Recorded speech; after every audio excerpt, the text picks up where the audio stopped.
ኢዜማ ፕሮፌሰር ብርሃኑ ነጋን በማሰናበት ኢዮብ መሳፍንትን የፓርቲው መሪ አድርጎ መርጧል። መረጃውን እናካፍላችኋለን። መንግስት የአካባቢያቸውን ሰላም በማረጋገጥ ወደ ቀያቸው እንዲመልሳቸው የራያ አላማጣ ተፈናቃዮች ጠየቁ። ዝርዝር መረጃውን የምናጋራችሁ ነው የሚሆነው። ኢትዮጵያ ሰባተኛውን ሀገራዊ ምርጫ ለማካሄድ ሽርጉድ እያለች ባለችበት በአሁኑ ወቅት የሚሆን አስቀድሞ ጥቂት የማይባሉ የመገናኛ ብዙሃን ባለሙያዎችና ጋዜጠኞች እንዲሁም በአመዛኙ ነጻ የሚባሉ ብዙሃን መገናኛ አውታሮች ፍቃዳቸው እየተሰረዘ ጋዜጠኞቻቸውም የሥራ ፍቃዳቸውን እየተነጠቁ ይገኛሉ። የቮይስ ኦፍ ኢትዮጵያን ቤተሰቦች አዳዲስና ወቅታዊ መረጃዎች ወደ እናንተ እንዲደርሱ ለቻናላችን አዲስ የሆናችሁ ቻናሉን ሰብስክራይብ ታደርጉ እየጋበዝናችሁ ወደ ዝርዝር ወዳዝንላችሁ ጉዳዮች እናልፋለን።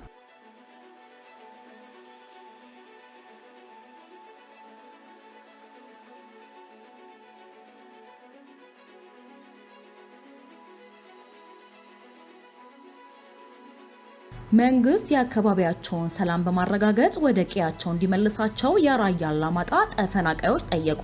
መንግስት የአካባቢያችንን ሰላም በማረጋገጥ ወደ ቀያችን እንዲመልሰን እንፈልጋለን ሲሉ በራያ አላማጣ ዙሪያ በሚገኙ 6 ወረዳዎች ተፈናቅለው በቆቦና በሰቆጣ ከተማ የሚገኙ ተፈናቃዮች ተናገሩ። ተፈናቃዮቹ በዋናነት ከመንግስት የሚጠብቁት የዕለት ምግብ ሳይሆን የአካባቢያቸው ሰላም ተረጋግጦ ወደ ቀያቸው የሚመለሱበትን ሁኔታ እንዲያመቻችላቸው መሆኑንም ተናግረዋል። ከአላማጣ ከተማ ተፈናቅለው ወደ ቆቦ ከገቡ ከአንድ ወር በላይ እንደሆናቸው ለሪፖርተር የገለጹት አቶ አሰፋ በየነ የመከላከያ ሰራዊት አካባቢውን በሌሊት ለቆ ሲወጣ ህዝቡ በድንጋጤና ምንም አይነት ንብረት ሳይዝ መውጣቱን ያስታውሳሉ። እስካሁን ምንም አይነት ምግብ ነክ እርዳታም ሆነ የማረፊያ ቦታ አልተሰጠንም ሲሉ ቅሬታቸውን የሚያሰሙት አቶ አሰፋ የአማራ ክልል መንግስት የሰጣቸውን የቀበሌ መታወቂያ ሳይቀር የህወሓት ታጣቂዎች እየነጠቁ ይቀዱባቸው እንደነበርና አሁን በሰው በረንዳና ባልተጨረሱ ቤቶች ውስጥ ተጠልለው እንደሚገኙም ተናግረዋል። ተፈናቃዮቹ እንደሚሉት እርዳታ ተሰጣላችሁ በሚል በተደጋጋሚ ከመመዝገብ ባሻገር የታየ ለውጥ የለም። እስካሁን የቀረበው የንጽህና መጠበቂያ ሳሙናና መሰል እቃዎች ሲሆኑ ይህም ቢሆን ለእናቶችና ለህፃናት ብቻ የተወሰነ ነው። ለሴቶች የሚሆን ጥቂት መጠለያ ቢዘጋጅም ቀሪዎቹ ሴቶችና በርካታ ተፈናቃዮች ከማህበረሰቡ ጋር ተቀላቅለው ገንዘብ ያላቸው ደግሞ አልጋ እየተከራዩ በከፍተኛ ችግር ውስጥ እንደሚገኙም ተገልጿል። የኮረም ከተማ ከንቲባ ዲያቆን ቸኮል ሞላ ለሪፖርተር እንደገለጹት ከከተማዋ ብቻ ከ14000 በላይ ህዝብ ተፈናቅሎ በቆቦና በሰቆጣ ከተሞች ይገኛል። ከዚህ በተጨማሪ በወልዲያ ደሴና አዲስ አበባ ጭምር እየተሰደዱ ያሉ ሰዎች መኖራቸውን ጠቁመው በተለይም ተማሪዎች ከትምህርት ገበታቸው ተፈናቅለው በመጠለያዎች ውስጥ እንደሚገኙ አብራርተዋል። ከንቲባው እንደሚሉት ምንም እንኳን ተፈናቃይ ተማሪዎች ባሉበት ሆነው ትምህርታቸውን እንዲከታተሉ ጥረት እየተደረገ ቢሆንም በቂ መጠለያ ባለመኖሩ ተፈናቃዮች በሰው ቤትና በተለያዩ ክፍት ቦታዎች ተጠልለው ይገኛሉ። ከንቲባው እስካሁን የተቸገረ ሰው የለም፣ እርዳታ እየተሰጠ ስለሆነ የተራበ ሰው የለም ሲሉ ቢገልጹም ተፈናቃዮች ግን እርዳታ እያገኘን አይደለም ሲሉም ተናግረዋል።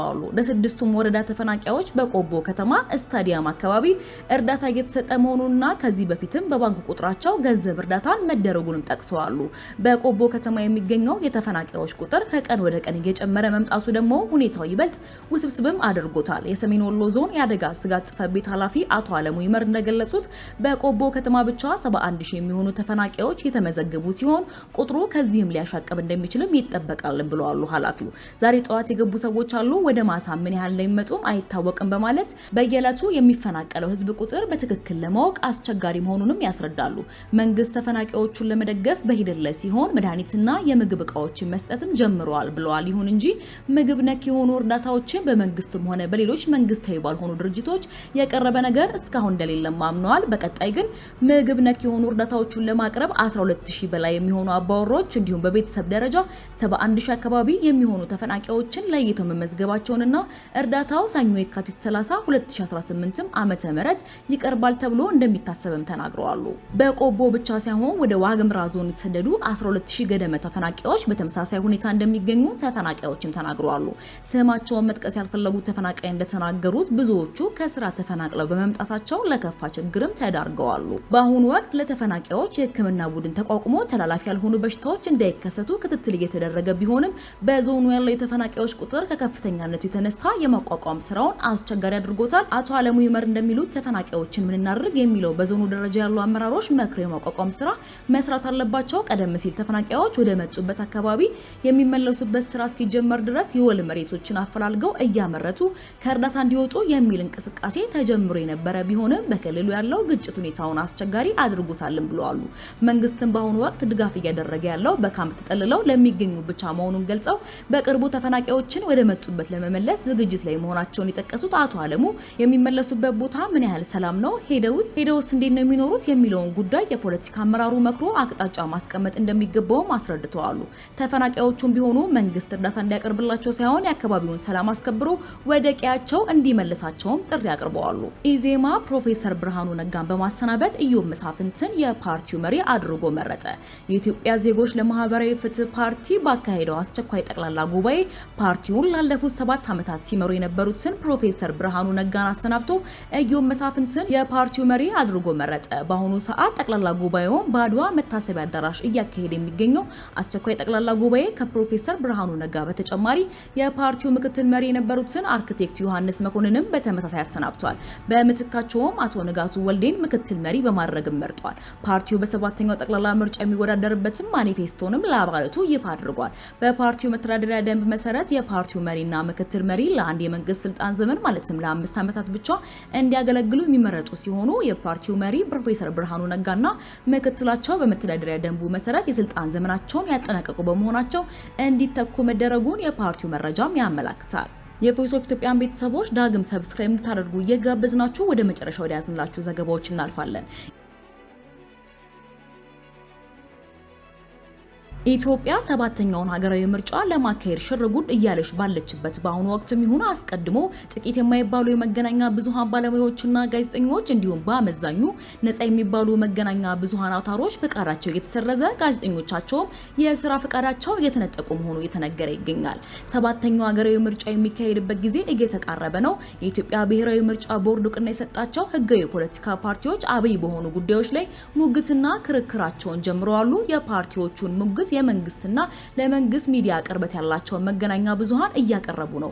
ይሁንና ኢትዮጵያ 7ኛውን ሀገራዊ ምርጫ ለማካሄድ ሽርጉድ እያለች ባለችበት በአሁኑ ወቅትም ይሁን አስቀድሞ ጥቂት የማይባሉ የመገናኛ ብዙሃን ባለሙያዎችና ጋዜጠኞች እንዲሁም በአመዛኙ ነፃ የሚባሉ መገናኛ አውታሮች ፍቃዳቸው እየተሰረዘ ጋዜጠኞቻቸውም የስራ ፍቃዳቸውን እየተነጠቁ ነው። በዚህ የተነሳም በኢትዮጵያ ፕሬስ ነፃነት እጅግ አሽቆልቁሏል በማለት እንደ ጋዜጠኞች መብት ተሟጋች ድርጅት ወይንም ሲፒጄ እና ድንበር የለሹ የጋዜጠኞች ቡድን አርኤስኤፍ ያሉ የዓለም አቀፍ ተቋማት ኢትዮጵያ ውስጥ የሚታየውን የፕሬስ ነፃነትን አውድ በአሉታዊ ሁኔታ እያነሱ ይገኛሉ። በቅርቡ እንኳን 2 ዶይቼ ቬለ ዘጋቢዎች የስራ ፈቃዳቸው ታግቷል። 3 የሮይተርስ ጋዜጠኞች ፈቃዳቸው አልታደሰላቸውም። አዲስ ስታንዳርድ የተሰኘው የበይነ መረብ መገናኛ ብዙሃንና ዋዜማ ሬዲዮም እንዲሁም የስራ ፈቃዳቸውን ተነጥቀው ሀገር ውስጥ ባሉ ወኪሎቻቸው የሚሰናዱ ዘገባዎቻቸውንም እየሰሩ አይደሉም። የኢትዮጵያ መገናኛ ብዙሃን ባለስልጣን የጋዜጠኞችንና የአንዳንድ የነፃ ሚዲያ ተቋማትን የስራ ፈቃድ በማገድ ገለልተኛ መገናኛ ብዙሃን ላይ የሚደርሰውን ጫና እየጨመረ መምጣቱን ዓለም አቀፉ የሰብአዊ መብቶች ተሟጋች ድርጅት ሁማን ራይትስ ዎች ካለፈው ዓመት ማብቂያ ጀምሮ ሲወተውትም ቆይቷል።